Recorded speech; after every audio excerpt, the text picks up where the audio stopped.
Okay, we are back. Sheeple's Army, episode 4. Cannot believe we made it this far, you guys. The big 4. Look at us now. That's what they say. Yeah, look at us now. Paul Rudd meme.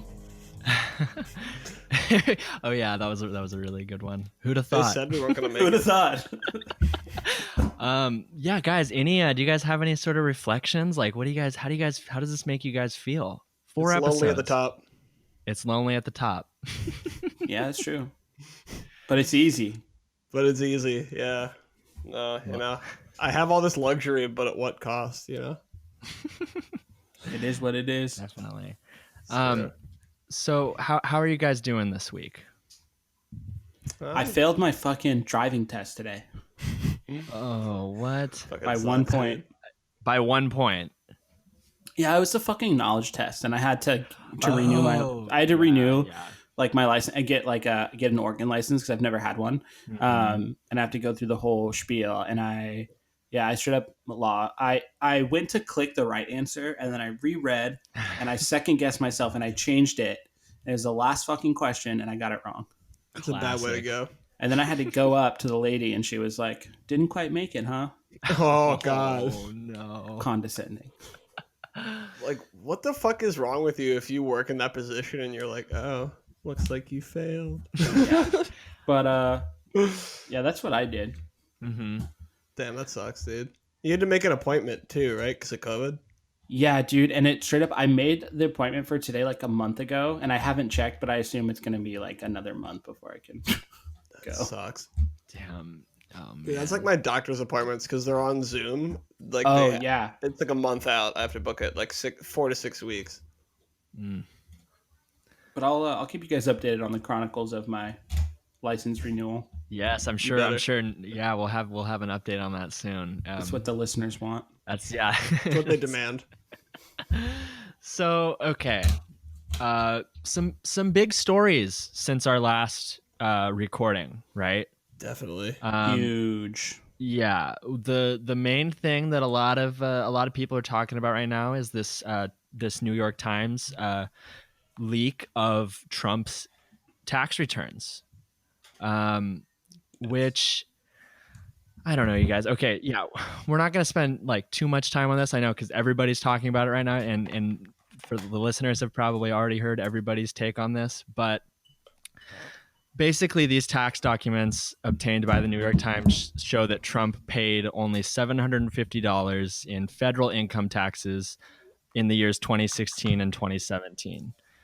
And then additionally, in those same years, he also earned $73 million from business deals in other countries, which a lot of people like to make a big deal out of his kind of dealings with foreign countries, right? There's a lot of conspiracies about that. I know. Russia, yeah. Putin's buddy. Putin's big buddy. Right. Which I was planning to get into some reasons why that is absolutely 100% not the angle to take on this. But it might be. My my favorite God. thing, it's never the angle to take, right? The It's whole not. Russiagate thing is just No. like complete bullshit. Yeah. It's like they made like a Bernie Sanders coloring book and like put ads for it on Facebook. Like, ooh. yeah, exactly. They talked about racism and stated fact, and they had pages that stated facts about racism. Exactly. Yeah. They correctly assessed a lot of Right. things about the U.S. Yeah. But so okay. Trump. I mean, it is kind of funny. So Trump is $300 million in debt. And these debts are due within the next 4 years. That's kind of funny. That's pretty. Yeah.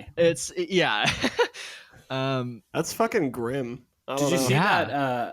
that press conference when someone asked him about the situation? He just like immediately called it fake news, Right. and then he was Yes. just like basically like how the IRS is like bullying him.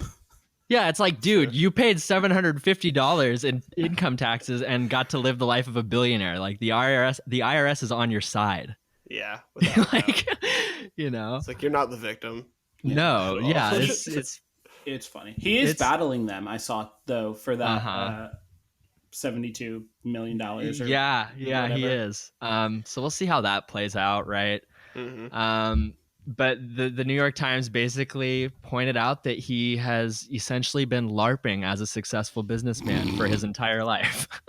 Yeah, because no doubt. his businesses actually suck, and a lot of them are losing more money than they're taking in. So that's funny. I feel like that's not. Sorry, I feel like that's not news. Like I feel like when he was like first running for office, like everyone brought that up. Like he's actually kind of a shit. Mm-hmm. Do you remember Trump steaks? And regardless of the fact that we all knew this was true, I still will say that I think this is potentially a substantial gift to the Democrats before the election. Could be.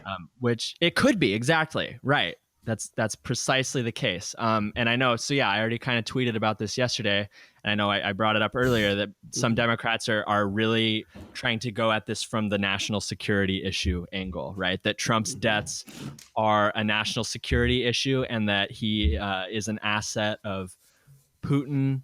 And I thought I saw someone say China too. I don't know. Yeah. Like, he's in Putin's pocket. He's in Putin's pocket. He loves authoritarians like Xi Jinping and Fidel Castro. big Castro guy. Big Castro guy, yeah. And yeah, no, like I wanted to say though, yeah, not the move. The national security angle is not the move. There was because frankly, a lot of people tune out when they hear that. And divorced from their reality, you know. Yeah, no, it's been litigated for the past, I don't know, 3 or 4 years, and then the Mueller report was hyped up for 2 years, and then that came out, and it was just like it was just the biggest blue ball that has ever happened. Blue pill. Yeah. But like we were kind of saying though, if the Democrats play their cards right on this thing, it can be useful. Like there's a new Biden ad where he basically juxtaposes the fact that Trump is has paid $750 in income taxes, and then he has these other kind of working class people say how much they paid, and I think that juxtaposing that is a good thing, right? That's a useful useful strategy, because you're basically you're kind of throwing him in with the elite, right? Which is not what he wants. He doesn't want to be perceived as an elite. I mean, he kind of wants to have it both ways, right? Where he's like, he totally does. But really, not in this sort of way. This is like, remember he used to say he used to like, one of his favorite phrases was waste, fraud, and abuse, right? Yeah. So this is like, that's not something that he really wants to be associated with, right? But so that's why for him this is not good news. Definitely. Yeah, and so yeah, if Democrats and if Biden can, and to Biden's credit on that ad, right? I mean, good job. That is the angle to take on this, not Definitely. The Russia thing. No, Russia. Not. Stay away. Yeah. My favorite, absolute favorite thing to do on Twitter is to go on to people's posts where they put like Trump is a Russian asset and a post picture of a picture of Joe Biden and Putin shaking hands. Right. Oh yeah. I love it. Yeah. I love doing that. Yeah, dude. The guy that I quote tweeted yesterday was like, his tweet was just so funny because like. He said he put warning in all caps at the beginning of his tweet. I feel like we need a spray bottle for these people. Bad. Dude, just fucking... Yeah, exactly. Just yeah, oh man. So, and then what did we have? So the other big news was the death of Ruth Bader Ginsburg, right? Yep. Justin. R.I.P. Ruth Bader Ginsburg died. Pour one out 10 days ago. She died on the 18th. Mm-hmm. And she died of cancer. Is that right? Yes, I believe so. Yeah. Yeah. Like social media kind of melted down after this. It was like kind of a wild place to be, I would say. I would agree with that assessment. Checks out. Yeah. Checks out. I would say particularly Facebook. Like Facebook just got like really wild. Mm-hmm. Post after post after post after post, you know. I deleted mine, but I definitely saw loads on Instagram. Yeah. And especially like on Instagram, I feel like it's really easy for someone just to see like someone else post a photo of her and then just like quickly like hit that story. Oh, without a Repost. doubt. Yeah, exactly. Yeah, definitely. Like the thing with the like Instagram, like you had the black squares. You Oh know, yeah, yeah, like, same, Right. same You just shit. gotta get people just like shit posting RBG, like memes and pics and stuff. Which is, to be clear, like the worst part of like the liberal internet is like shit posting RBG memes. But Yeah. yeah, you know, like it's a pretty huge deal that RBG died. You know, I think in a lot of ways, I would say primarily because of the timing of it. Because she died like right before an election, and like famously, the Republicans blocked Merrick Garland, which was Right. Obama's Supreme Court nominee, Mhm. under the justification that it was an election year and the public should decide. Mhm. So this is obviously hypocrisy by the Republicans, but I don't actually think anything's going to come of it. Fake news. Right. From the Democrats. And what is the Republican argument now as to why it's not hypocrisy? I think it's something like that they have a majority in terms of the Senate and the executive branch now, and so that's why it's like the will of the people for Exactly. Trump. You know what I mean? And yeah, it's definitely bullshit. It's bullshit. Yeah. It's bullshit, and no one's falling for it. But they just have a justification they can stick to that sounds okay. You know, Right? They needed something. Needed like it's very thin. It's extremely thin, but like I Yeah. think it works well enough, right? The whole thing is that because they have the Senate, it's like if the Senate is of the same party as the president, then traditionally in an election year you would do this. And the only reason why they can say Right. traditionally is because there was some like basic expectation of decorum around the process before they completely rat fucked everybody. Decorum. Did you say Yeah. rat fucked? I I've did never say heard rat that before. fuck. Yeah. I mean, there was I'm gonna decorum, write right? that down. There's like a different set. Yeah, definitely use it. Spread it far and wide. But like there was like a sense of decorum in some ways about some things. Like there were also like times in the Senate and stuff where people got like beat with canes and like punched in the face and shit. But I actually think we should bring that back. We definitely need to go back to that. without a doubt. Yeah.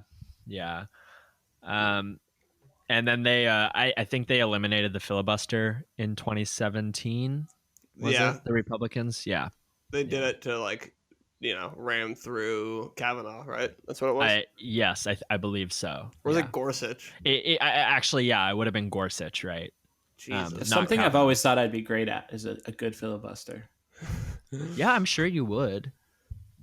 Yeah. Dude, you should do it, man. I should just do it could, a lot. right now. you I'll just could start go now. you could go up there and start reading the Oregon driver's manual Oh yes. on the Senate floor. Yeah, it'd probably be good for me because I haven't read it either. So. I'm saying, yeah. Let's just turn this podcast into a PSA for driver safety. Wear your seatbelt, kids.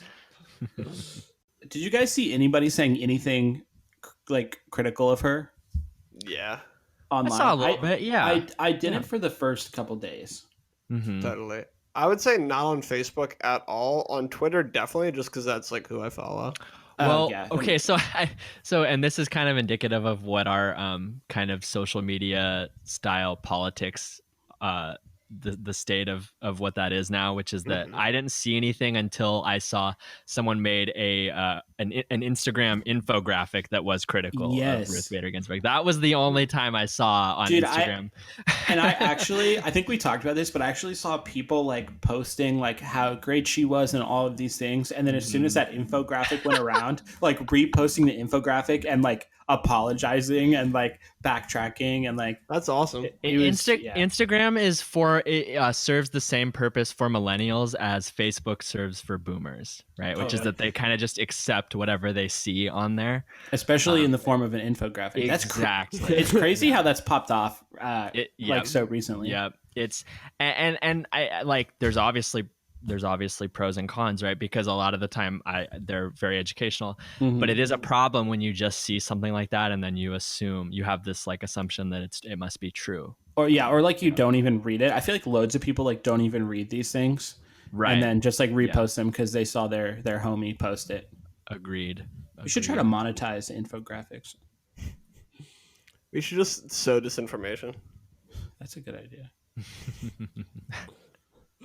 Yeah. I think we're kind of getting at some issues with like how people talk about RBG. I think that Right.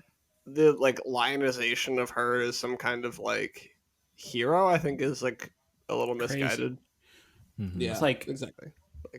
the nickname, the notorious RBG. Yeah, RBG. That's the most From liberal shit ever. Dude, that was from that biography that was written about her.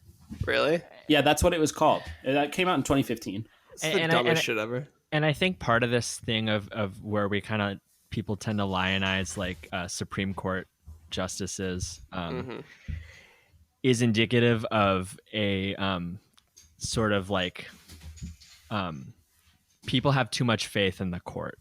Yeah. Oh, That's, yeah. Exactly. That's Yeah, we're taught to be subservient. We're taught to be like to believe that our representatives are going to be the ones that are going to fight for us and bring justice eventually, and that's just not true. and honestly, I don't even think it occurs to a lot of people to question the legitimacy of the Supreme Court, right? It's just there's just an assumption that that's like a part of the that's like a branch of the government, and I mean, yeah, it is. But same people calling for like abolition of prisons and police and things like that, which I'm not saying are bad things, but I feel like they have a problem looking beyond that to like the court system. Yeah. Right. It's You like- mean some of those same people were kind of like being really were really praising RBG. Totally. I mean, Yeah. yeah, for sure. I understand what you mean. Yeah. I saw two really interesting ways that people were doing that. So, like there was like one is the take of like, oh, RBG didn't owe you anything, which I think is just it's insane on its face. Like, Yeah. it's like Yeah. you literally hold the lives of so many people in your hands. Like, what are you talking about? Like, And then you cannot that- say about any politician. No, you absolutely can't. But that same person who said that did say like, "Oh, this is the same thing as when people wanted Hillary and Yeah. Liz Warren to step aside. Is that they just want a woman to step basically aside, know her yeah. place. Yeah, and- be subservient. oh my It's just god. like it's just so not what it's about. No, Like, it's I mean, I think We're for gonna some get people, flamed for maybe- this. I think yeah, for sure. I'm gonna say like I think for some people, yeah, like there is definitely people online who are like who hate Hillary in a really weird way. Oh yeah, there's absolutely sexism. Well, she's pretty crooked. Like that's that's definitely a part of it. But at the But- same time, you have to be critical of any politician. Exactly. Yeah, like I mean, that, or- that or- doesn't mean just because they get the criticism that is not fair or not okay doesn't mean that other criticism is just sexist or like Exactly. fucked up by association. Yeah, I think that's the big thing for me is like being afraid to critically analyze people who have like done good things in the past. Because like obviously she did some good things, but Yeah. it's weird to put people on like such a pedestal Totally. where it's like criticizing it at all, like people like condemn you for it. Definitely. I think that's exactly right. Yeah, it's. I think that like what are you sorry, saying, no, Tyler? sorry. I was just gonna say it's like it's undemocratic. Mhm. Basically. Oh yeah, I mean, Without a doubt. yeah, Yeah. you should be critical of like these people who are supposed to represent us, right? I mean, Mhm. Yeah. And to what extent they don't actually support us, like yeah. RBG famously was critical of Colin Kaepernick for kneeling during the national oh my anthem. god, I Right. know. Oh my- I think she's been kind of critical of the like uprisings too, the protests. that doesn't surprise me. Yeah, She but I think what'd you say? I was gonna say she called Colin Kaepernick like stupid for like Yeah. or really dumb. She said really dumb. She said it was really dumb that that him and people were refusing to stand. Did she really say that? Yeah, she said it was really dumb, and then she backtracked I think later. But yeah, she said it was really dumb. That was like her That's initial good. reaction. What? Okay, if you don't, I know this gets into another conversation now, but it's like if you don't accept that form of protest, then like what do you Yeah. accept? Literally, what Yeah. do you accept? He's just kneeling there. Yeah. Oh man, this is.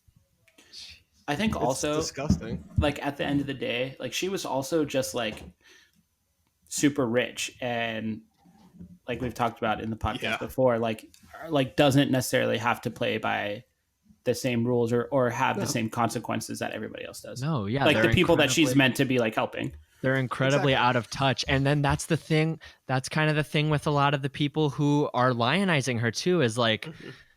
ultimately, okay, there's this debate around like, should she have retired under Obama. And I'm going to go ahead and say yes, definitely.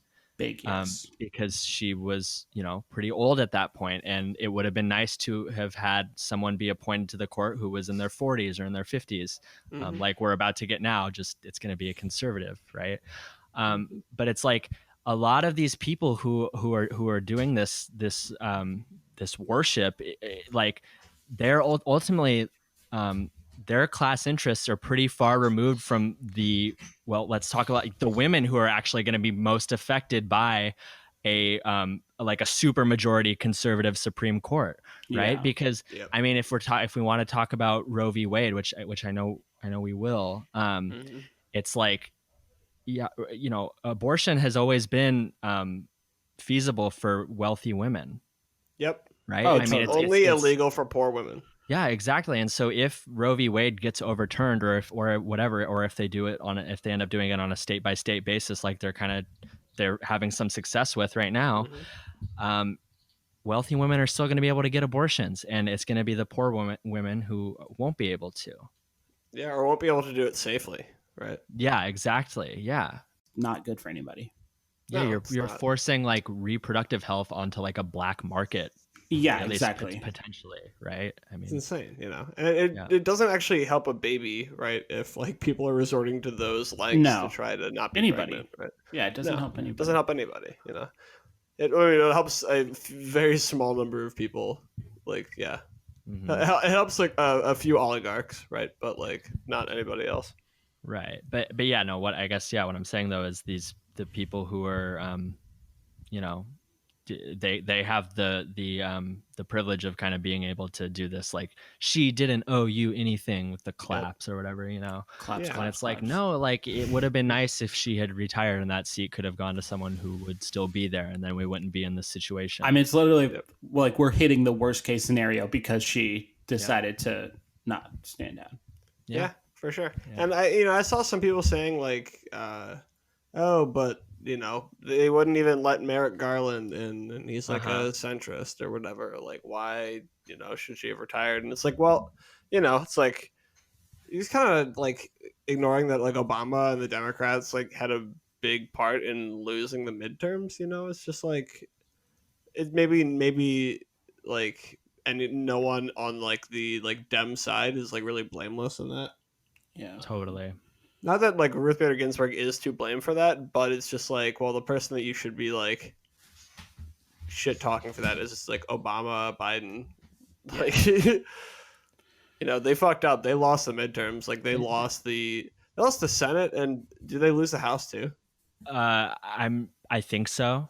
Yeah, I think they lost it's like they definitely lost the Senate, and it's like, I mean, it kind of gets back to what we were talking about last week, where it's like, yeah, they lost because they went with this market-oriented healthcare plan that was actually a fucking disaster. Yep. Like, I mean, it was good for some people, and I'm benefiting from it currently. I'm grateful for that. But at the same time, like it like the individual mandate, which we're also gonna talk about that later, because that was risky, because the constitutionality of that is in question. Yeah. Right. It's just you have to pay if you don't buy something in a marketplace. Are you fucking kidding me? Dude, I straight up got so boned by that. Yeah, it's ridiculous. A lot of people do. Dude, I owe straight up so much money to the government because of that shit. Yeah, it's an actual fucking nightmare. And then the rollout of it too was actually awful, right? Oh yeah, didn't the website like just crashed? Yeah, immediately. They squandered, like they had a majority. They controlled every branch of government, and like all the Democrats, at least the like top contenders, I know Hillary and Obama agreed in those debates in like 2008. They said single payer is the way to go. Mm-hmm. It's like, and they had the chance to do that. The Republicans were going to say that whatever they did was socialism, right? Because they did a Heritage Foundation plan. Yeah. And that was called socialism. Let people die. It was like 100% a compromise. It was a market-based plan that forced people to buy something in a marketplace. It was good. It was, in a way, it was good for some of those companies. So I'm going to say I don't think it was a compromise with Republicans as much as it was just like the Democrats and the Republicans are compromised, you know? Oh, yeah, sure. Sure. I mean, yeah. But Like- I guess when I say that, that's what I mean, I guess, Totally. right? And like... It was a cuckold. You know, I think it really just speaks to where Democrats' priorities are. Like, I see absolutely no reason to think that if there's a Democrat trifecta in our national government that we're going to see successes on any real significant policy issues. Yeah. Right? Maybe a Right. bit here and there, like probably some more funding for green technology and renewable energy. But not really what we want to see. Not what we need. Yeah. Not what we want to see or what we need to see. And healthcare reform happened because everybody wanted that. The people wanted that. They knew they needed to do something, so they went with this Heritage Foundation plan that was also used by Republican Senator at the time, or I think he was governor actually, Mitt Romney in Massachusetts. Governor of Massachusetts. Yeah, he was governor, wasn't he? Yep. Am I wrong? Okay, yeah.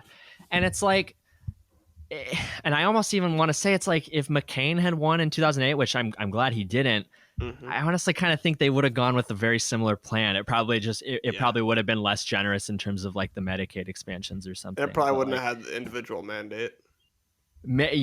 or maybe it would have. I don't know. Yeah, Like it could have. it's like because that was the thing that the Affordable Care Act rested on, right? Because that was how you were able to cover people who needed to be covered by having people who weren't currently sick. You have a pool, right? And you have people who aren't currently sick are paying into that. Mm-hmm. And then when they need it, it's there. And I'm not even saying it's the worst thing in the world. It's not. But what I am saying is that there was always a major question as to whether or not it was constitutional. And a federal appeals court just ruled that it wasn't. And they were able, and that was late last year, and they were able to do that. And I was planning on getting into that later, but I guess I'll get into it now, which is that because of the 2017 Republican tax bill, when they established that the new penalty on the mandate was $0, and that meant the federal appeals court was able to rule that because it was no longer a tax, right? Because the government was no longer taking any more revenue from it, that it was unconstitutional, because that was how the individual mandate was sold as being constitutional, was that it was a tax, right? Mm-hmm.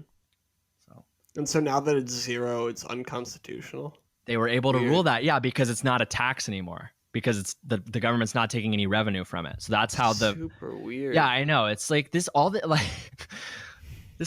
this fucking shit with the courts is always like such fucking bullshit. They'll do whatever they can. Oh, yeah, that's Right, why I I think mean- it's really in our interest to not like act like these people are heroes, because they're not. Exactly. Like, Exactly. They are as much our oppressors as any other branch of government, you know? Like 100%. So, yeah, I want to start a little bit by talking just about like why Ruth Bader Ginsburg is famous, and like sort of I guess why like people really like love her. Because I know that a lot of people do, but so she was the second woman ever appointed Supreme Court justice. She started on the bench in '93, and she died 10 days ago. So she's on there for a while, a long time. And I know that like a lot of women looked up to her. I think that she like probably inspired a lot of women, and like kind of it's like did some work to like blaze trails for people in Absolutely. Yeah, in like legal profession, and that's cool. definitely. And I think it's important to recognize like the ways in which someone can mean something to you, but like and that's fine, and like that can be good. The effect they have on individual people can be good, but the actual person they are is actually maybe not somebody that we should be idolizing. I think Right. Ruth Bader Ginsburg really fits into that category. Yeah. Um, And I mean, she was better than a lot of the justices who are on the court, right? Yeah. That's not in dispute. I mean, what's in dispute is whether she should be looked at as having been a like a hero. god or a hero. Yeah. Yeah, exactly. Yeah. Definitely, like There were definitely a lot of fun Twitter takes I saw of people being like, haha, Trump, RBG is going to live until like you're out of office. And so those have been pretty fun to watch, actually. That would have been nice, but didn't age well, eh?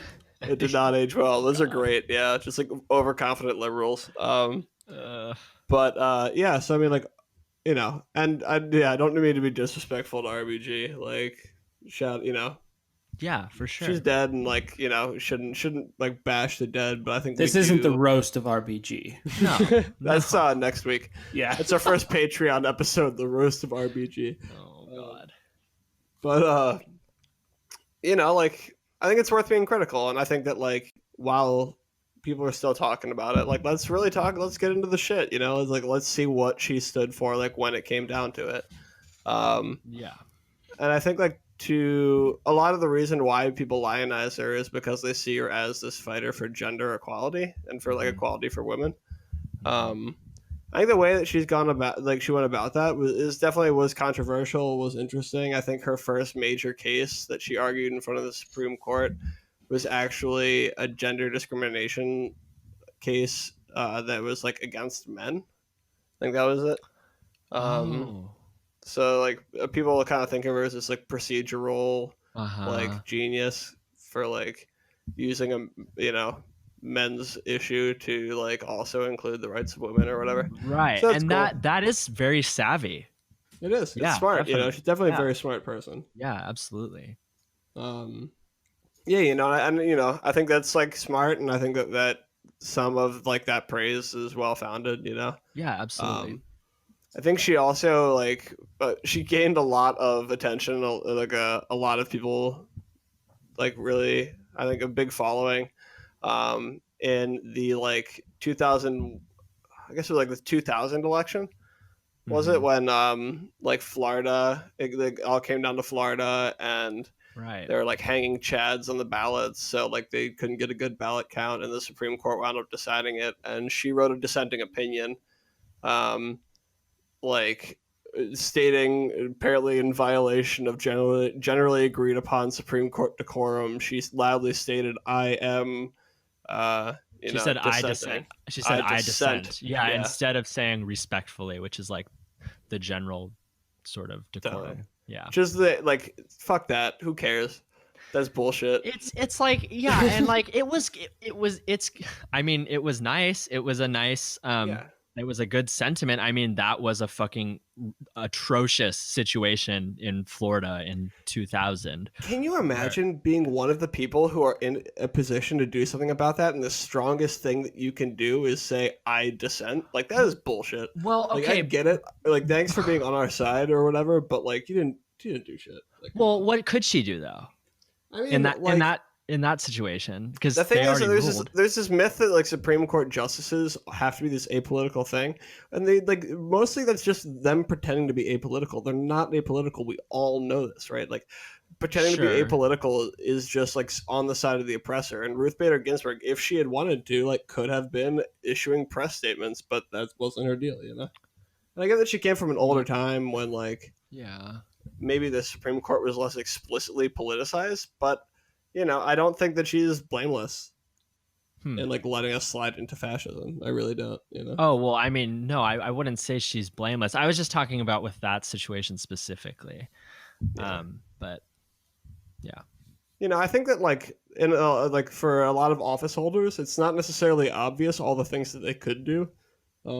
Right. But if they tried to do stuff, they could, right? I think Trump is a very clear illustration of that. Well, yeah, no, that's true. I'm just saying that like the ruling was already done, right? I mean, I'm pretty sure it was a 5-4 ruling, and like she wrote the dissenting opinion, and she did. I mean, I think that it was obviously it was symbolic, which is like, that doesn't do anything for us, but it did at least show that like what had happened was absolutely, I mean, potentially, you know, illegal, maybe. Yeah. I mean, and like, no one's ever going to know who actually won that election. I mean, that's the thing is it doesn't matter, right? Is like the thing about American elections. No, the thing about all of them, right, is that like who wins is not who gets the most votes. It's not even necessarily Right. who would win if it were actually democratic, right? Well, Like, but shit is decided in other ways. in that situation, Florida decided the election, though, and the Supreme Court decided the election, right? Florida yes, didn't. but the Supreme Court decided that Bush won Florida, and that therefore he won the election, right? And what I'm saying is that the Supreme Court decided to override the Florida Supreme Court, right, and say that they could stop the recount, right? And obviously, like, and it was a whole situation where, like, obviously George Bush's brother was the governor of Florida, and I believe that the attorney general the state attorney general was also like a Republican or whatever. Was it Jeb Bush? Jeb Bush was the governor, yeah, and I can't remember. God. I can't remember the name of I think it was the state attorney general who was also a Republican, but I mean, it was like like an insanely corrupt and like undemocratic situation, and it was bullshit, definitely. Yeah, for sure. I mean, the thing is, like, what could Ruth Bader Ginsburg have done? Justice Ruth Bader Ginsburg have done in that moment, right? That's what I'm saying. That's what I'm saying. Maybe nothing to stop that, but if you are in that situation and the strongest you can do is like, what is it? What'd she say? I dissent. Yeah. I dissent. Like, yeah. It's like, great. Like, that's fine. Like, right. A lot of good that does us, Mm-hmm.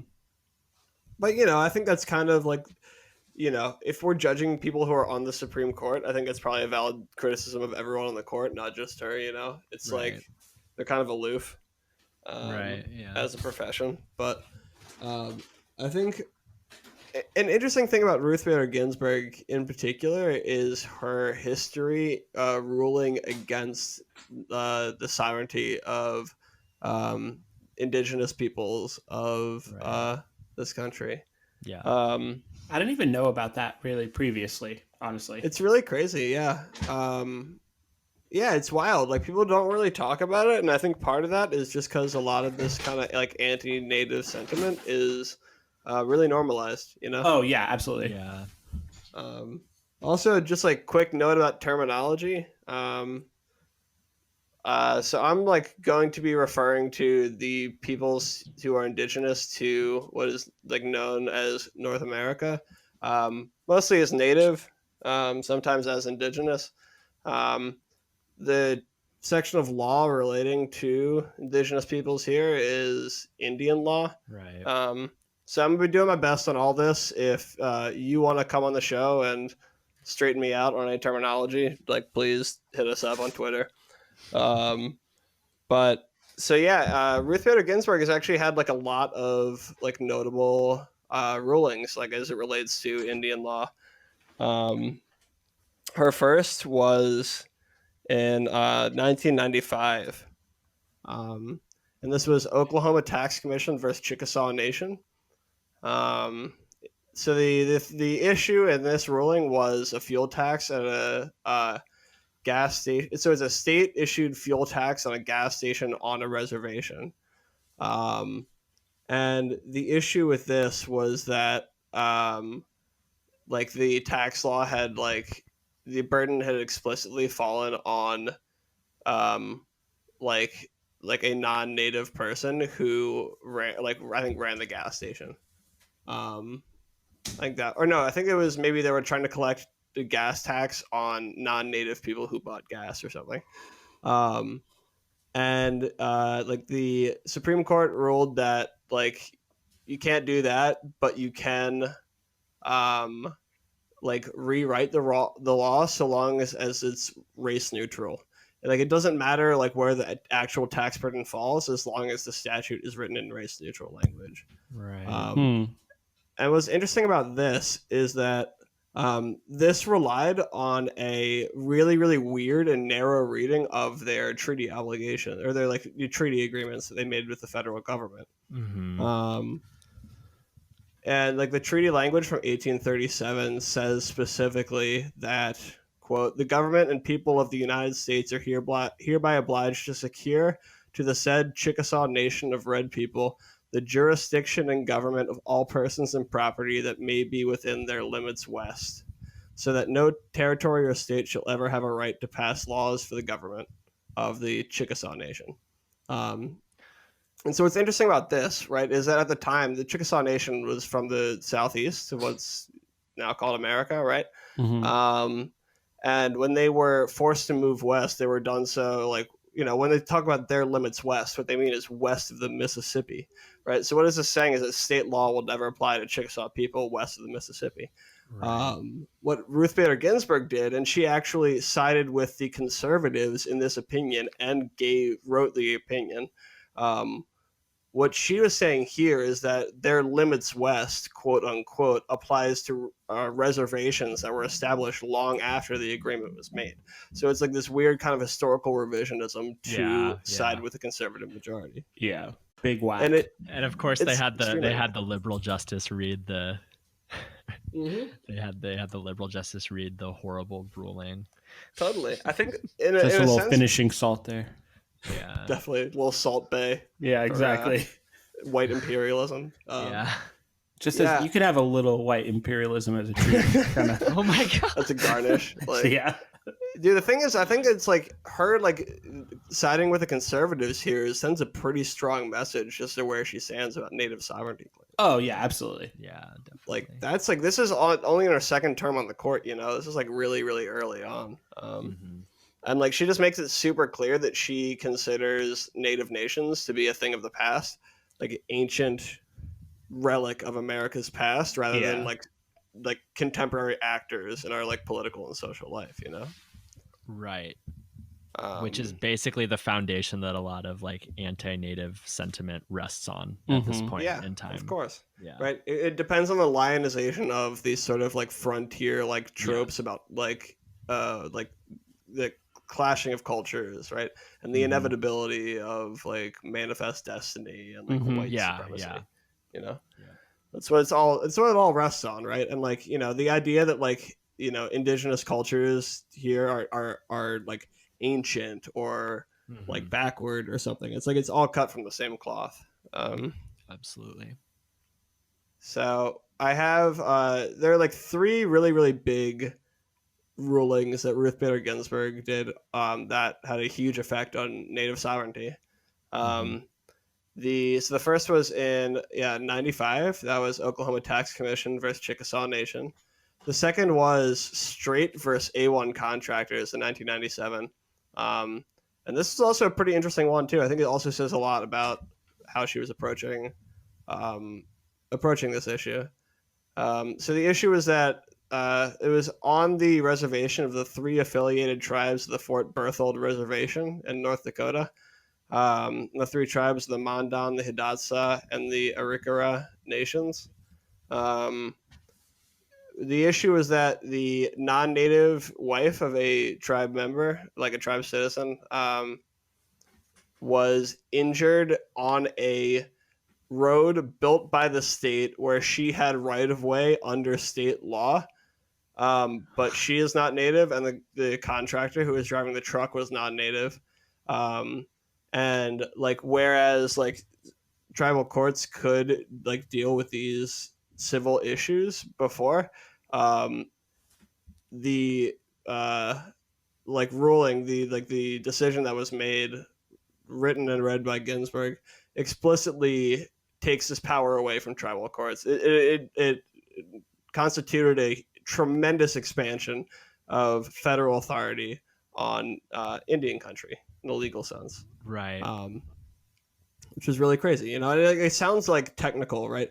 But like this has like huge material effects for like how people like live and die. You know, like 20 years before this, the Supreme Court had passed a law saying that tribal courts cannot process criminal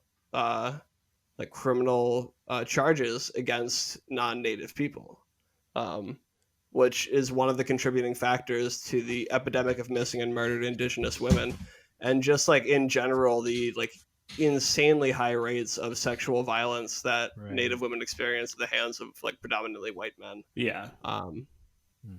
So like this stuff is all like really related, you know, and like really related to like these kind of rulings that like undermine Native sovereignty. So this one is really interesting, and I think that like this is the one that most frequently gets held up as like RBG's like anti-indigenous ruling. And this is the city of Sherrill versus Oneida Nation, and this is from 2005.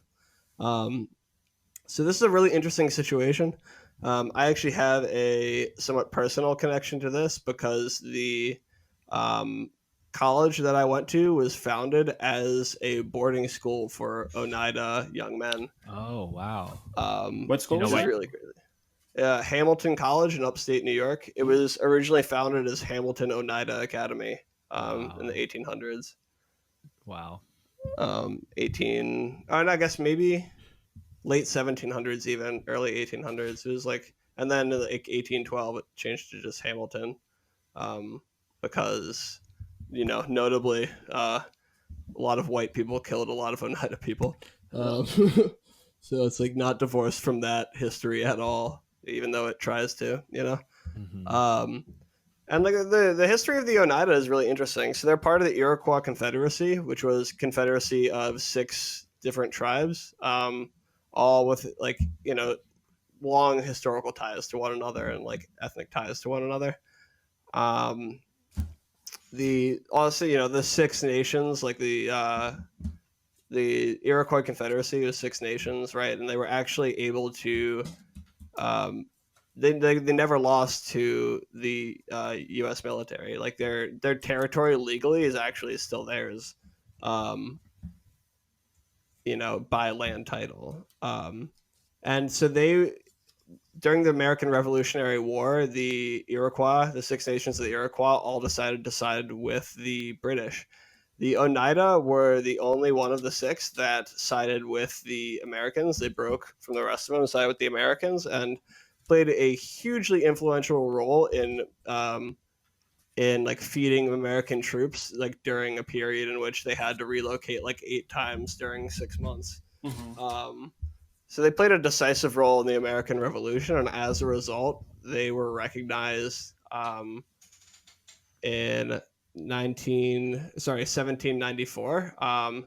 The federal government signed a treaty with them recognizing their reservation to be their territory to be 300,000 acres in upstate New York.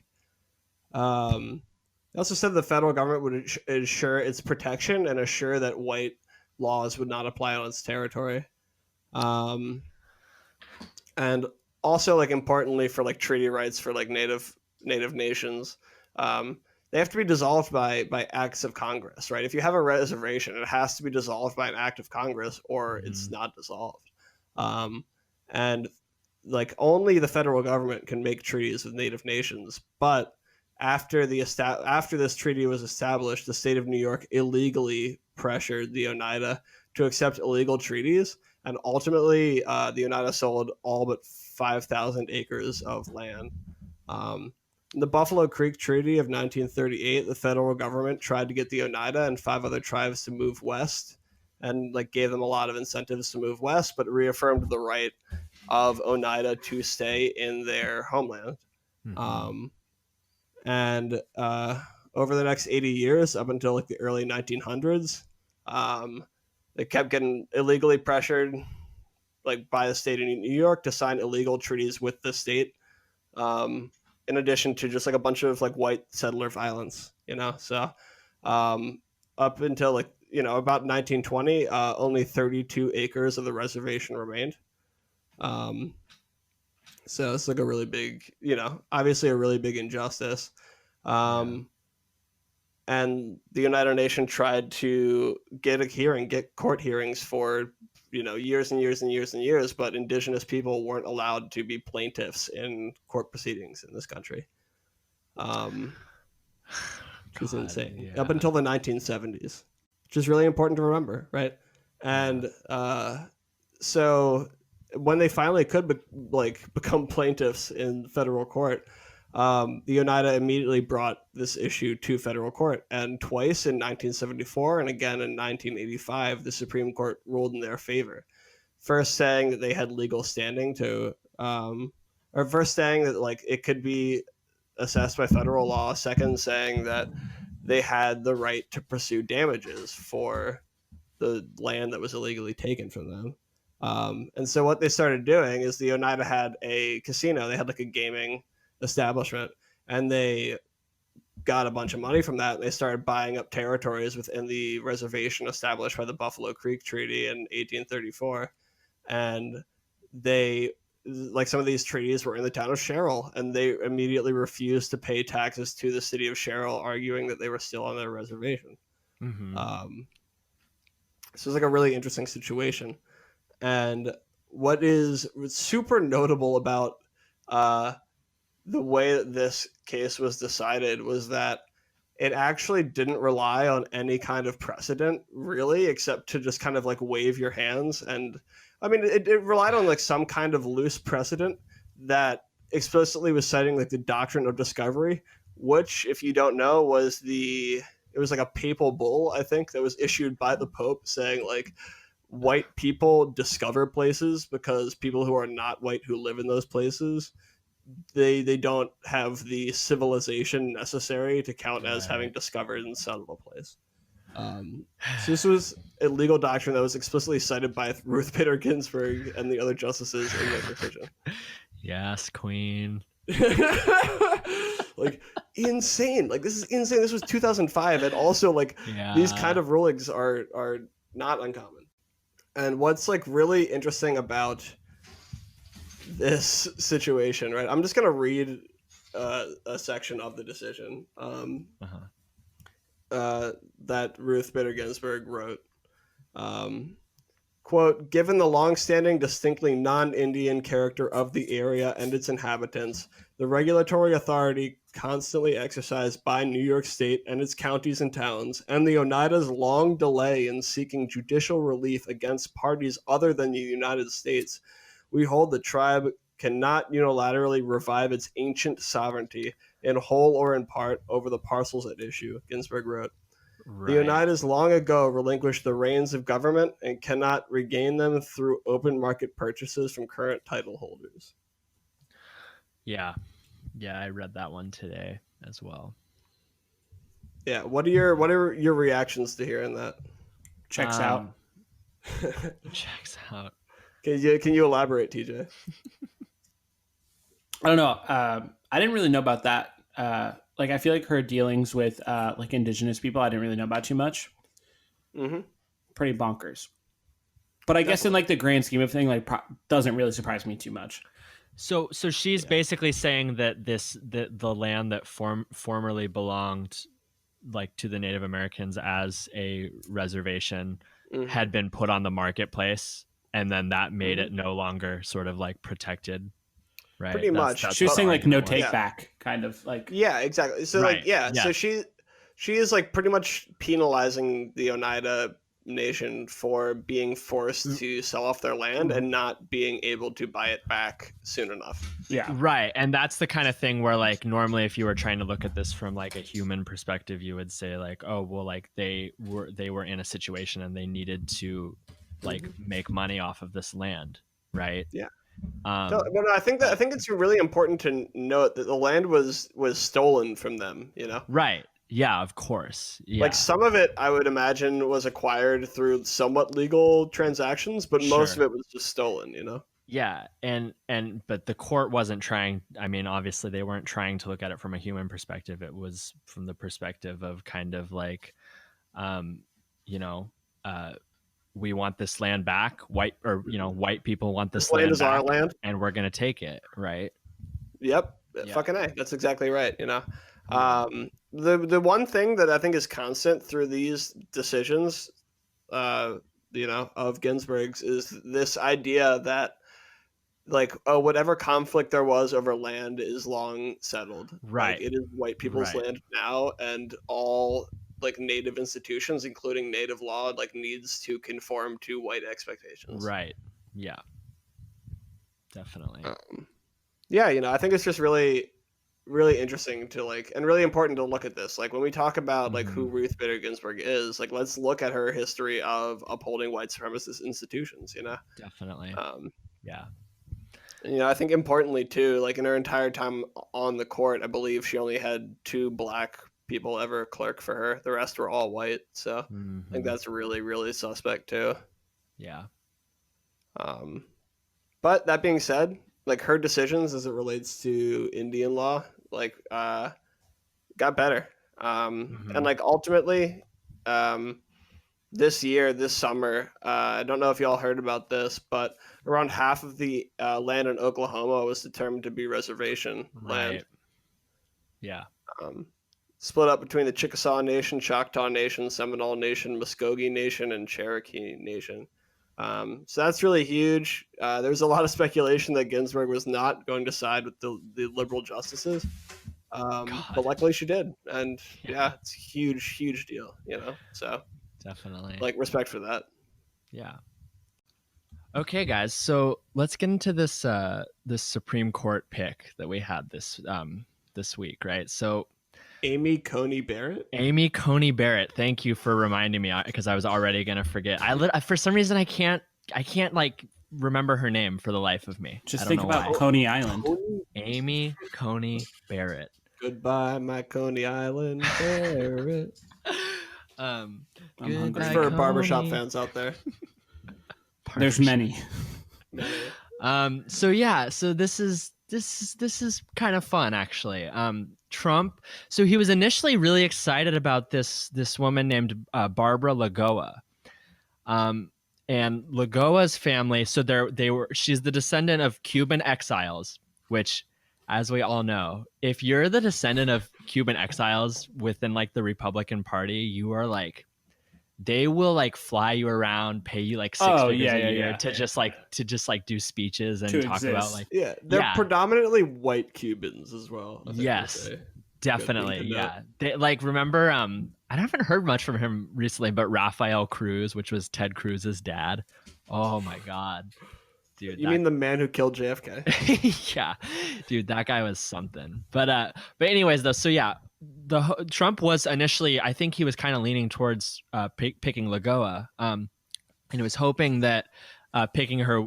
Part of the hope was that this would help his chances in Florida, in the election in November, because he and Biden are kind of close in that state currently. So another funny thing about Lagoa though is that so part of the reason why Trump went with Amy Coney Barrett instead of Lagoa was that Lagoa had been appointed to a court seat by Jeb Bush in Florida, and he didn't like that like Bush family connection.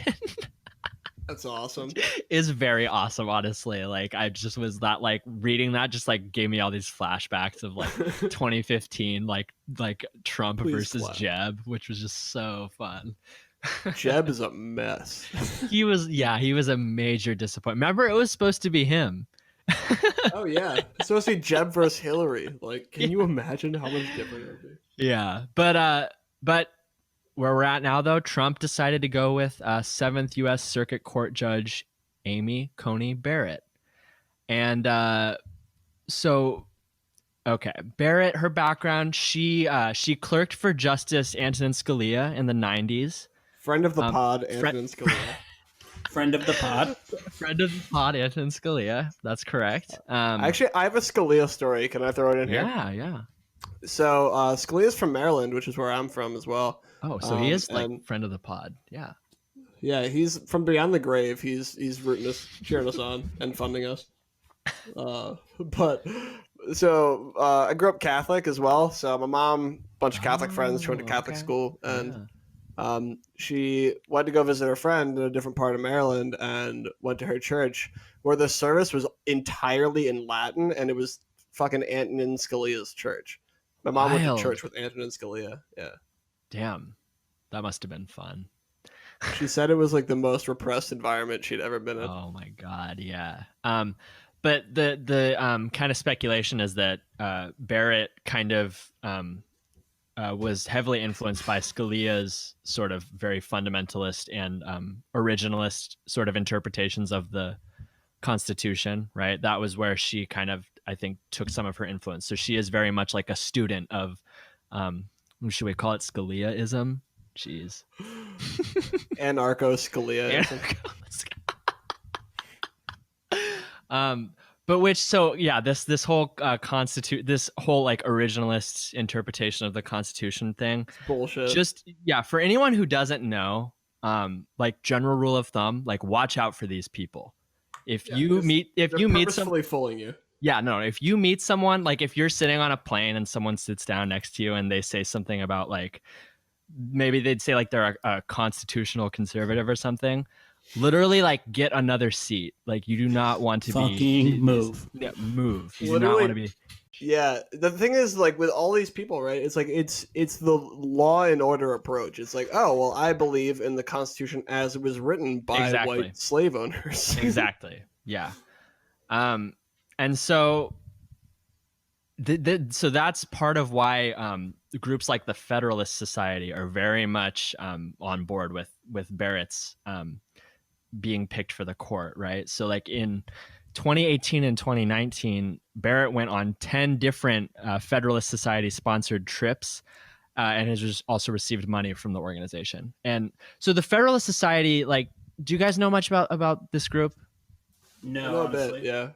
Okay. Well, so basically it's one of those like get the government off my back type groups that still also believes that the government should be able to regulate things like marriage between like same-sex couples, or like what, like if women get to like decide what to do with their bodies. But what they really mean by get the government off my back is the kind of like rolling back on like labor protections, that kind of thing, right? Or like having lower taxes for rich people. That's like that's what the Federalist Society's kind of thing is. The bad right? government stuff. Right. Yeah. The thing is, yeah, it's like it's the shit that's like funded by billionaires, funded by chemical producing like giants and shit. Yeah. Federalist get Society, the government out of my like river pollution. Exactly. Yeah, and that's why Federalist Society is like heavily funded by like business interests. But yeah, they're kind of like, it's kind of like a halvesy thing, right? With their get the government off my back. In some ways they mean it, and then in some ways they don't. Yeah. They support things like right to work laws too, which are currently actually on the books in 27 states, including Washington. Right. Yeah. And so these laws like weaken the power of unions by allowing employees to benefit from the union without paying dues, right? And so the way that the right frames this is like you have the right to work, as in the right to not pay dues or not be required to pay dues. But we know what the real issue here is, that like anything that weakens a labor union, like just fundamentally weakens the power of labor, and therefore weaken like it's like it's not good. It's bad for wages, right? And it's bad for like benefits, like because unionization is heavily correlated with those things. So like this is ultimately like obviously part of a broader project to just weaken labor overall, right? Yeah, definitely. I think a really important thing to note here too is that non-union employees benefit from union labor contracts. Yeah, and that brings us to, do you guys remember that video that was circulating of Steven Crowder when he went to like the blue collar? Oh yeah. Oh my god, dude, he should have just got his scared ass whooped. You got punched in the face a couple times. Yeah. So that was this was the issue that he was like trying to bait them on, was he was like, why do you not support right to work? And the dude just like was like, because it fucking allows people to basically freeload, because Justin, like what you just said, it allows people to benefit from the union, right? Which the benefits are many, right? Many. And without paying any sort of dues, which like obviously the dues pay for themselves, right? Yeah.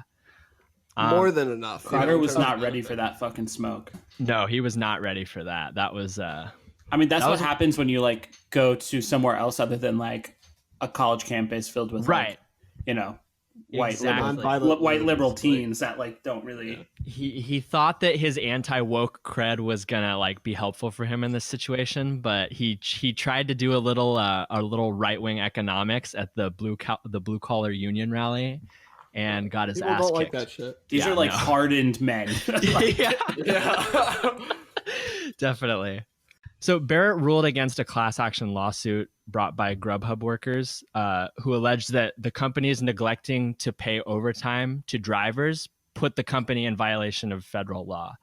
And then the lawsuit also alleged that Grubhub classifies the drivers as like independent contractors, but that due to the nature of their work, like they work full time, they wear uniforms, etc., that they should really be considered like they should just be classified as employees. Absolutely. But doing that would of course entitle them to like better wages and benefits and overtime and the things that they're asking for now. And oh yeah, go ahead. Real quick, have either of y'all ever delivered for an app like that? I have not. I did. In my Baltimore partner and then did for a little Portland. bit.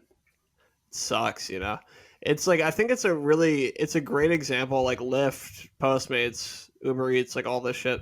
It's a really great example of externalizing costs onto employees. Mm-hmm. Definitely. Yeah, they make you pay for your gas. Like you're not driving a company car. Like you're putting miles on your own fucking car. And you're not making an hourly wage. Right. Like they can pay you less than minimum wage because they pay you per transaction. Yeah, exactly. It's like that is like fundamentally that is the gig economy, right? It's like corporations like Grubhub rake in massive profits while a lot of these employees like scrape by and making or don't scrape by or don't. Yeah. And like they make less than minimum wage in many cases, don't receive health benefits. Definitely. So I think a really important thing about this too, last thing, is just that like a lot of times parking around restaurants is super shitty, especially before COVID, right? So like, you are just like risking getting tickets that you won't be able to pay and getting your car repossessed every time you like have to park in an illegal spot to go run in and get food, Absolutely. And the company is not going to. I think that's important. Yeah, definitely. No, they don't give a shit. So yeah, Barrett's ruling on this case clearly shows kind of where she stands on the issue of labor, right? Not going to be a pro-labor justice. She sounds awful. Yeah, and we're also with Coney Barrett. We're also getting this. I'm going to call her Coney Barrett now. That's easy. I think that's easier for me. We're also getting they're trying to present her as like a. Oh my fucking god. Amy Coney Barrett 2020. They're kind of trying to present her as like a quote like feminist icon, to like replace Ruth RBG. It might be working a little bit too, which is unfortunate. I think you're right, and that's what I was gonna say. This like their ability to do this clearly shows the limitations of identity politics and how easily that can be appropriated. Right? Yeah. It's an a bottomless pit. Right. The right can use it if that's all you're. The right is evolving. Doing. Right. Yeah. The right can use it too. They can use it, and like that's and like. I haven't made any affirmative case for what you think except for representation. You're gonna lose because there are also like conservative people of color. Exactly, and it's like you would hope, and I'm not hopeful though, that the liberals would kind of figure out that like having all of your politics based on just like having girl bosses do the same thing that like oppressive white men have been doing for the past like 200 years. That's not, you're not really doing politics. But you're doing a performance. There's no material benefit for that. Well, I mean, there is for the oligarchs themselves. Exactly. But not for like their supposed identity class that they're supposedly fighting for, Right. Yeah. And like we've talked about at this point many times, it allows the elite to appear more woke. Right. And like that's what they want to do. And the Republicans realize they got to play that game too. So now they're like, OK, we'll do it. Fine. Yeah, and so we'll appoint a woman who's going to be just as anti-woman as any man we could have appointed. Right. Yeah, of course. Like it's like not even. It's transparent, they're completely. Not even hiding it. Completely. Yeah. I kind of hope she has hiccups for the rest of her life. She has hiccups. For the rest of her life. Every goddamn day. And yeah, this having a strong conservative majority on the court is it's not going to be good. Like you said earlier, Justin, yeah, I mean, RBG dying was a huge deal in that sense. I mean, so as an example, the Affordable Care Act, like we were talking about earlier, the individual mandate was already, and that's the thing that the law rests on, right? Has already been eliminated, cut back to zero, and now with that, the Republicans are going to be challenging the entire bill, and the Supreme Court is going to be hearing that case I think it's on November 10th, right after the election. So Yikes. not good. It's not going to be good. Yeah. No. Because Coney Barrett, clearly she's shown where she stands on the rights of corporations to fuck people over, right? Mm-hmm. Yeah. So there's no question as to whether she's going to vote to overturn the Affordable Care Act. Because employers don't like having to, they don't like the rules about having to give their employees insurance once they have a certain amount of employees, right? It's not, yeah. Yeah, no, it's horrifying, and like it flies in the face of any sense of like justice or reasonableness or it is very, very clear proof that fundamentally the Supreme Court is a conservative, reactionary institution. And I think we need to come to grips with the fact that it's doing exactly what it's supposed to be doing. Absolutely, yes. And that's why ultimately, I know, like we were talking about this earlier, but like, yeah, we really do need to like start questioning just the legitimacy of this institution, right? And it's completely illegitimate. Yeah, and start looking at ways to actually like, kind of strip it of its power. Rather, and I mean, there's also, and some people, one reform, right, that people are looking at is packing the court. Ed Markey raised the possibility of doing this, I think, like right after our boy. We do love Markey. Big fan. Mark. Yeah, he said that after RBG died, he said that would be, if the Republicans push somebody through, that the Democrats should pack the court. I would rather see them do that than do nothing. Definitely. Without a doubt. At this point. Yeah, because the court is set to be a conservative majority. I think they will do nothing, but I would prefer if they didn't. Exactly. Yes, that's what I'm thinking as well.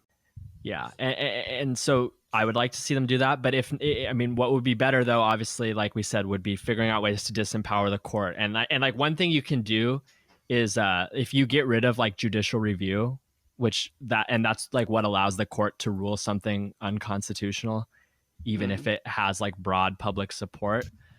That's the kind of thing we need to be looking at this point, because unless, especially if Trump wins again, right? I mean, like as soon as possible, I guess I would say, because like regardless, right now we're pretty much looking at a conservative majority for quite a long time. I mean, I know that Clarence if they don't pack the court, exactly, and if Biden doesn't win, right, exactly. Well, but what I'm saying, even if Biden wins, though, it's still, they might still get Coney Barrett through before the election. I mean, I think they're going to, right? If they do, it's whatever, It's like if Biden wins, then immediately they can pack the court if they want to. But I don't think Biden would do that. But hypothetically, it's possible. I don't think Biden would do it either, because he's very much like one of those kind of like decorum guys. Right. Yeah. Biden is so happy with white supremacy as long as like it allows. Well, look at him. He's a literal White Walker, dude. Right. I mean, part of his whole shtick is like, oh, I get things done by compromising with Republicans. Yeah. Right? I get things done by being a racist, like fascist enabler. Right. Exactly. Yeah. But he gets it done. He does get it done, Credit where credit's due. He's been known for getting a lot of things done. Yeah, too many things. But yeah, we will be obviously me for more information.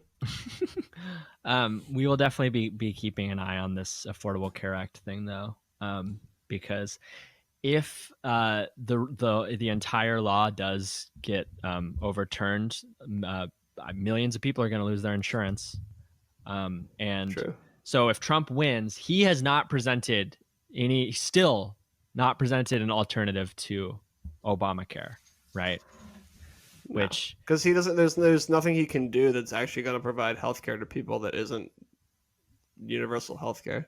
Exactly. And I guess it won't really matter if this happens on November 10th and he just won the election. Yeah. Right. And I obviously it would take a while to go into effect, but it would go into effect during his, presidency if he wins a second term, Which would be bad. Which would be bad. Which would be very bad. I know we promised no. Some people are saying it's very bad. Justin, do we want to do this Intercept article? Definitely. Yeah, so like some really fucking just absolutely heartbreaking and messed up news out of this week was has to do with like some protests going on about construction at the border wall. Mm-hmm. And just like a little bit of background. So the Real ID Act, which if you have flown at all recently, you know that like you need to have an updated ID soon to fly. I just barely. That starts in October. Yeah, I think so. I think so. It's in October, and I think it like precludes people from American Samoa flying anywhere in the U.S. That's already a thing in California, though, right? I'm pretty sure. Yeah, I mean, you can get enhanced IDs when you go to get a driver's license. Like, you have the option to get an enhanced ID so that it could function as that. Interestingly enough, it has a little American flag right next to your face, so that's fucking weird and dystopian and terrifying. It's kind of vibey. But kind of vibey, though. Kind of vibey. And so it like squeezed into the Real ID Act was a provision allowing the government to exercise eminent domain on any federal land to build the border wall. Right. And an unfortunate casualty of that has been Oregon Pipe Cactus National Monument. So this is an area that is right on the border. It spans both sides of the border, and it's this huge cactus formation that I believe is hundreds of thousands of years old. And it's massive, right? They call it Oregon pipe because, like many pipes of an Oregon, there are all of these like branches of the cactus that like rise together with one another. And like specifically, like a part of Oregon Pipe National Monument is Quito Baquito Springs, which is a desert oasis that is like, you know, the only freshwater source within like 100 miles, 200 miles, like something like that.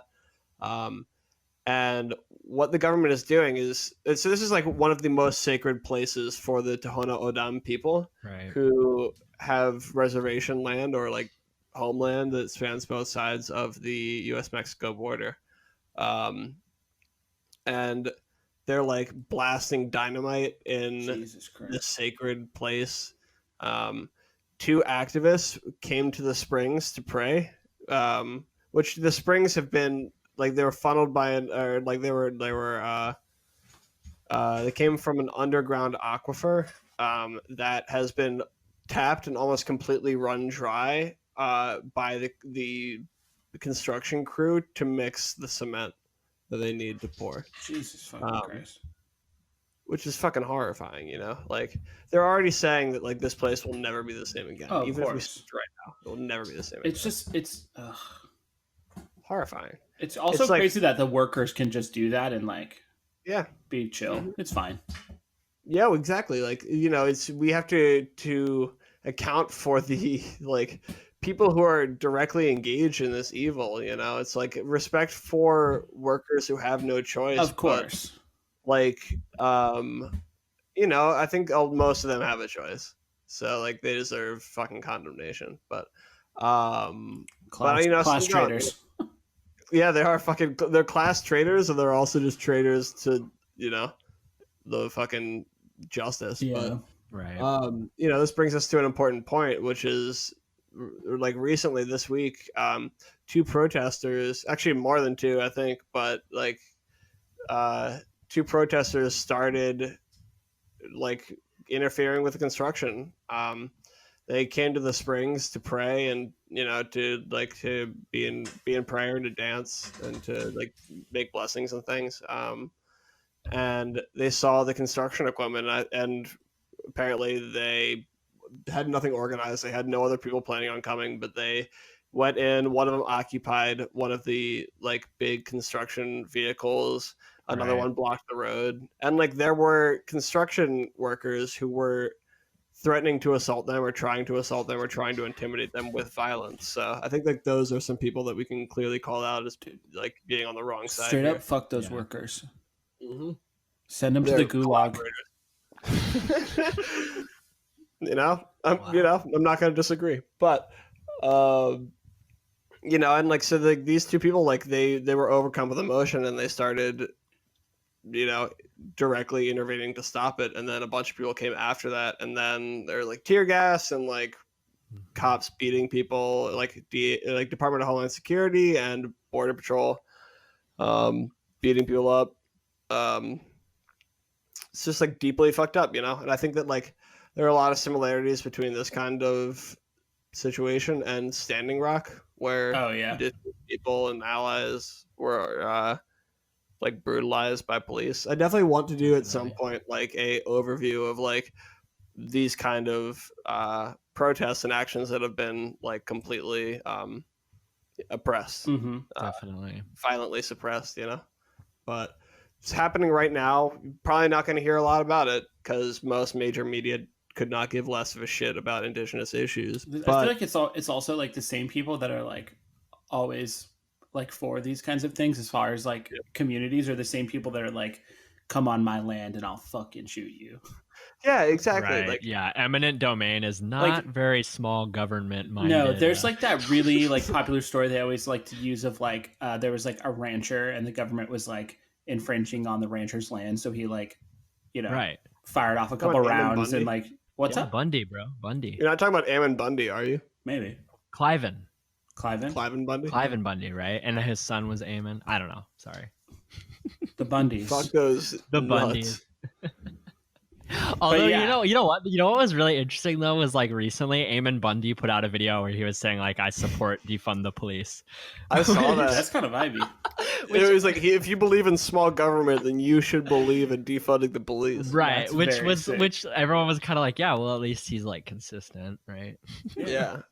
But you do have to remember those, like that footage of those like fucking like militia people like having literal armed standoffs with like government agents. And could you imagine could you imagine like any other group or actually you don't have to because it's happened before and then it doesn't go so well, right? Yeah, dude. Yeah, for sure. Like the fucking like leftist like paramilitary organizations, the number of them who have been in buildings that have burnt down during police sieges is just insane. Yeah, you know? Definitely. Are we ready to do based or cringe now, you guys? We are. I think we are. Okay. So this is exciting, you guys. I'm very pleased to introduce to our listeners a new segment. Our very first segment. Our first installment of a brand new segment, which will be entitled Based or Cringe.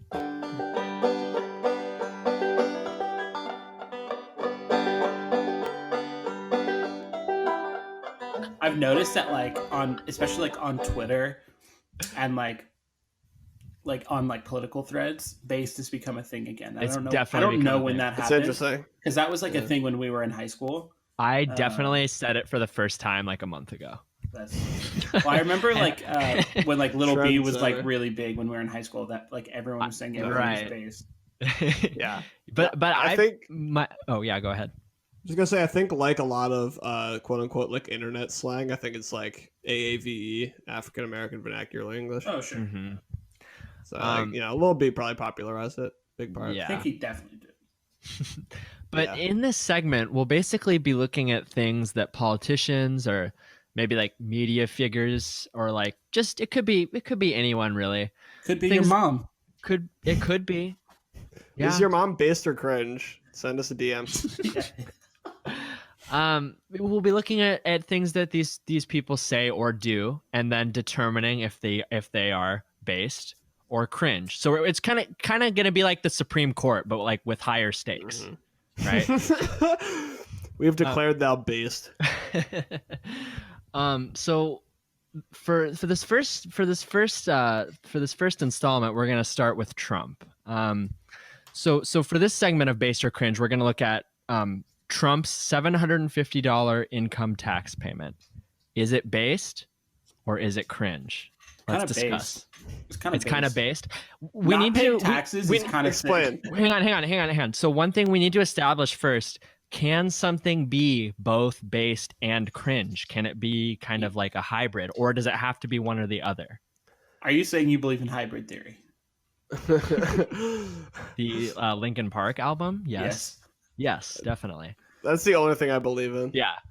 But no, Hybrid children. can it does it have to be one or the other, or So I think wiggle that room? we can talk about the nuances of where Being we're falling based or on it, cringe. but I think we finally have to each issue a ruling. I agree. I think that's exactly what we should do. Who wants to start out with this I'll one? go first. Okay, go for it. If I could, I would maybe choose this as a hybrid. But I'm gonna say that it's kind of based. Okay. Not paying taxes is kind of based. Maybe not, and I would say that it's like also kind of cringe because it's like he's extremely rich and like it's also Donald Trump. Right. But not paying taxes kind of based. Okay. Yeah, I appreciate that, TJ. I know Justin's just like rolling over right now. But... Yeah, Justin, I'm do you rolling want my grave. Do you want to go next? Yeah, sure, for sure. So I would say that no, I actually I agree that it is kind of based. It's you know, like based. it's a bit based. Yeah, I can't really argue against that. You know, I think that like it resonates with people. Like, oh, he doesn't pay taxes. I fucking hate taxes. Like, I actually don't think that necessarily this is like the silver bullet that's gonna kill Trump. You know? No, it's not. I think it could be if it was gamed properly, perhaps. But right, no one's willing to do that. Mm-hmm. But yeah, I respect that, and like definitely a big part of me is like fuck paying taxes. Like, right. I don't want to pay for the like military budget and shit. So I get that. I would also like to not pay taxes, but I would say ultimately my ruling is that it's cringe as fuck because he's a billionaire who is not paying anything back, and we're expected to believe that he has anybody's interest at heart except for his, which is cringe. Definitely. Yes. It's bad luck. Understandable. It's definitely bad luck. That's for sure. My ruling is also cringe. If I know. And if I could People go have spoken. That is you have been overruled, TJ. The ruling stands. This for me as well though, I would go hybrid on this if I could. I would put it at like it's like 20% based and like but 80% cringe, right? The part that makes it based is the fact that a lot of his supporters are not going to care, right?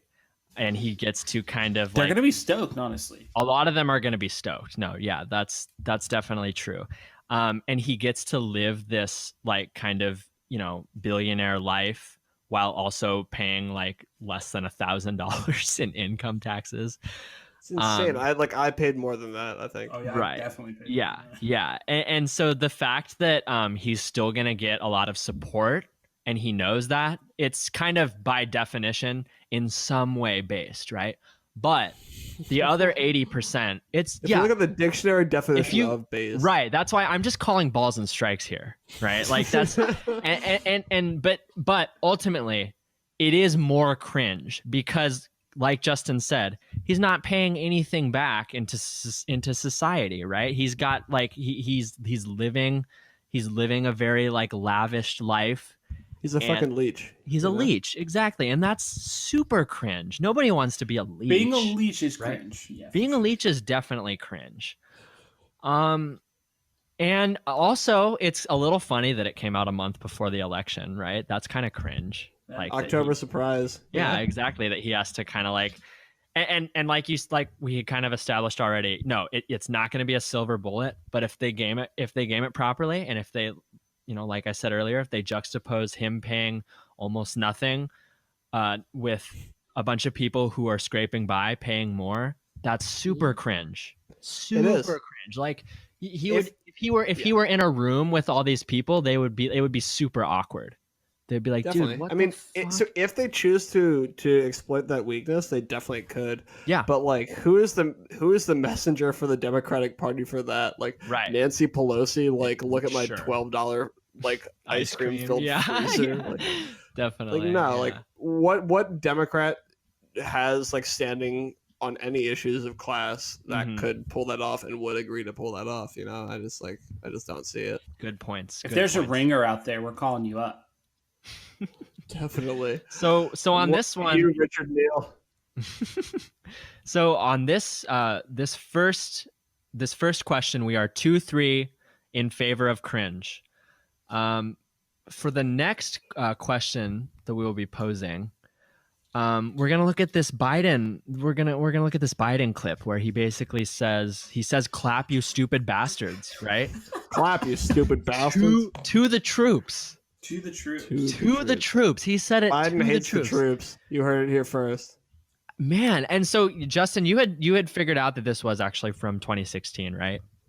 This was 2016. Yeah. Okay, that was what I was like kind of speculating. I didn't really think it was like from like this week or something, even though the video started circulating. It was like right-wing media was really pushing it this week.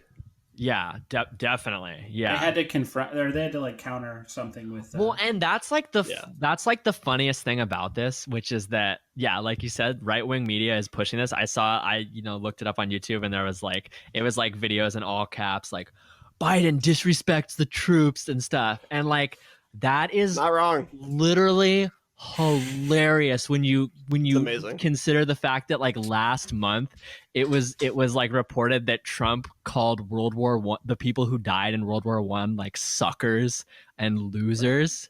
Do you guys remember that? I do. Definitely. Dude, so funny. Oh my God. Trump calls them suckers and losers. Biden calls them bastards. Stupid bastards. But he was totally like, Biden's thing was obviously very like, it was obviously a joke, right? Like he was just... Well, yeah, but here's the fucking thing about Biden is that like he has this really bad habit of just calling people stupid and just like saying how smart he is. So it's like they always say it's a joke, but he's actually just like an aloof dickhead. He just gets a little buck wild every time he gets an extra shot of adrenochromes.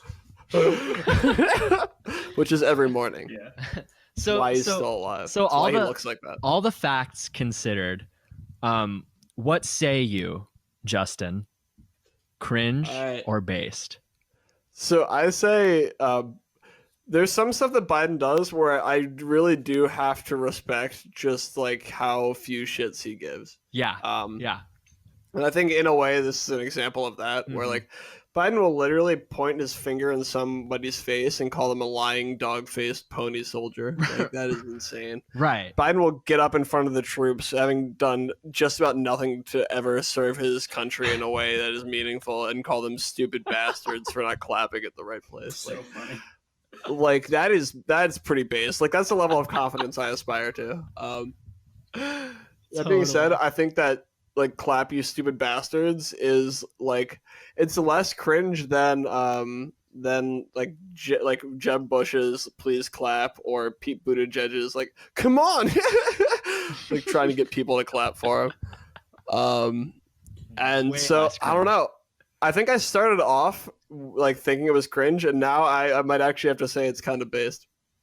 Good ruling. What say you, Justice TJ? I'm gonna say it's based. I'm gonna say it's based. I mean, there's some cringe elements to it. I would not stand up in front of the troops and call them stupid bastards. No way. Absolutely. That's why you'll never be president. That's true. Yeah, but I'm gonna call it based. Very, very well. I'm going with based here. I think this is clearly based. I think maybe he was based. Right. Yeah. No, this was way more cut and dry than the Trump thing for me, honestly. And the reason why is, to me, like, I'm giving Biden a lot of slack here. To me, it seemed like it was clearly just like something he said kind of like in jest or whatever, like just as a joke, you know? And that's why it's like 100% based to me, because I feel like even the troops knew that what he was saying was just like, he was just like doing his kind of thing that he does, you know? It's true. So it's based. It's 100% based. You heard it here first. Yeah. So it looks like we all we're gonna have to try some more controversial topics for the next installment. DM us some things that you want us to deem based or cringe. Right. Yes, please do, because this was way too easy this time. Any suggestions for topics you want us to cover too? We would love to hear them. Yeah, definitely. Not that we'll do them, but it would be still fun. Yeah, it would be nice to read and make fun of like the dumb shit you send us. Oh my god. So speaking of Trump and Biden, we've got this debate coming up tomorrow, right? Very exciting. I know this episode won't be out yet, but I know, at least I personally am very excited to be doing a live. We're gonna hit a live stream. It's gonna be very fun. I'm expecting we'll get some folks attending too, which will be nice. Yeah, it's gonna be really awesome. And we're gonna kind of do this tomorrow, but just real quick, any debate predictions, anything that you really need to get off your chest? Anybody? Okay, so I think Sun debate is definitely coming up. Wait, what? So have you heard about the Sun debate? Like no. the it's on our fucking bingo, Tyler. It's on our bingo, Tyler. God, that's cringe. It is cringe. Based or cringe? Yeah, it's Hunter Biden versus Don Jr. or Eric Trump. I think Don Jr. Oh, okay, yes, okay. Which I personally would love to see. This entire thing is a fucking clown show, so it's like, why not? Dude, agreed. Yeah, why not? So I kind of hope that happens. What I actually think is going to happen, my prediction I'm willing to make right now, is that libs are overconfident about Trump fucking up, and I think that Trump is going to fucking eat Biden alive. Oh yeah, I think Trump's going to come in fucking strong. I mean, as strong as he can. Yeah. Those are solid predictions, and that's basically what I'm thinking as well. I think that it's going to be it's going to look like Trump is on the attack the entire time. And I don't know, we're going to find out, but I don't know if Biden is ready. And this is going to showcase, his kind of his mental capabilities as well, right? We'll see where that's at. Both of them, to be fair. Yeah, definitely. But I don't know if Biden is ready for the Trump attack. Why not? Yeah. So, but we'll see. It's going to be interesting regardless of what happens, right? Definitely. Also, expect maybe a big twist. A big twist? What are you thinking? I don't know. I think that at this point, a lot of people would be happy with Trump. A lot of the ruling elite would be happy. But I think a lot are also just kind of dissatisfied with his taste. A lot of them would much rather honestly have Biden. Trump is overseeing basically like a clearly declining empire. Yes. And I'm not trying to say he's an anti-imperialist, because he's not. It's just not something. He's bad at it. Exactly. And it's really not something that he's that interested in, even, I don't think. It's kind of a default setting. Yeah. I mean, he wanted to buy Greenland, which is weird, but it's not the same, No. It's kind of based. Yeah. General. He's kind of based, yeah, I agree. But I think that honestly, a lot of the people kind of within the maybe the military industrial complex, some of the generals would actually rather have someone a little more status quo. That's what I will say. And that does not mean that I want Trump to win, because I do not want Trump to win. I would much rather have Biden win. But that's just an observation. Definitely. Yeah, so I mean, I expect maybe especially next month, some big stories are going to drop. People are sitting on information. Okay, for sure. You That's better. exciting. Between these, Justin's got inside stories. Yeah, maybe. Do you have it, Justin? Nah, man, but it's the October surprise, right? Some Project Veritas shit going on right now.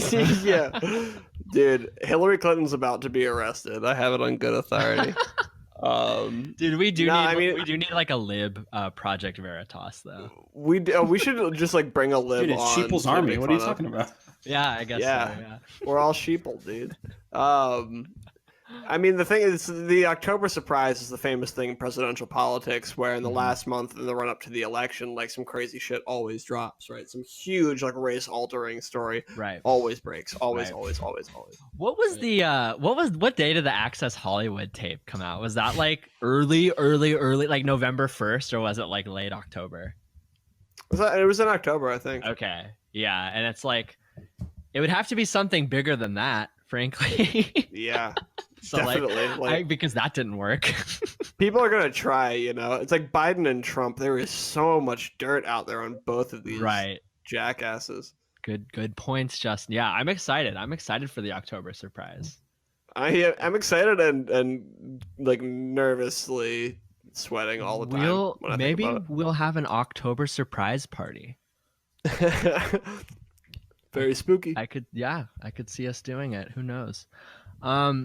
So okay, guys, as we wrap this episode up, where can people follow us? We've got Twitter. We've got @sheeplesarmypod on Twitter, right? Mm-hmm. On Instagram, it's just @sheeplesarmy. Good. Okay. In terms of listening, please. So Spotify, right? Hit that follow button. Mm-hmm. Apple, iTunes podcasts. Please, leave a review, 5 stars. And subscribe. Yeah, hit subscribe. And hit subscribe if you feel so kind. You do, yeah. We're also. I know we're on Google Podcasts. We're on some other. We're on YouTube. We're on YouTube as well. Yeah. And episode 3, last week's episode should be going up on YouTube soon. And all episodes will be going to YouTube. I know. Yeah. I personally, even myself, I like to listen to stuff on YouTube. I like to just be able to click a link and it's right there. It's in my browser. I enjoy it. And it's got, it's a nice way to listen. And we've got a nice kind of visual thing laid out for the sheeple to look at. It actually hypnotizes you. It does, yeah. You won't remember me saying that after you watch it, so it doesn't matter. Definitely. Anything else, you guys? What else do we got? Anything else? Are we done with this? Yeah? I think that's it.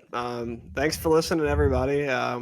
Really happy with the feedback we're getting. So please hit us up if you got any feedback and leave us a review, and thanks for listening. Don't bother if it's bad feedback though. if it's funny and bad, that's okay. Definitely. Yeah, we love definitely interacting with people on Twitter has been a lot of fun. So it's been cool. Yes, definitely. So we will see everybody tomorrow. Peace. But we won't be seeing them tomorrow. We won't be seeing you, but you'll be seeing us.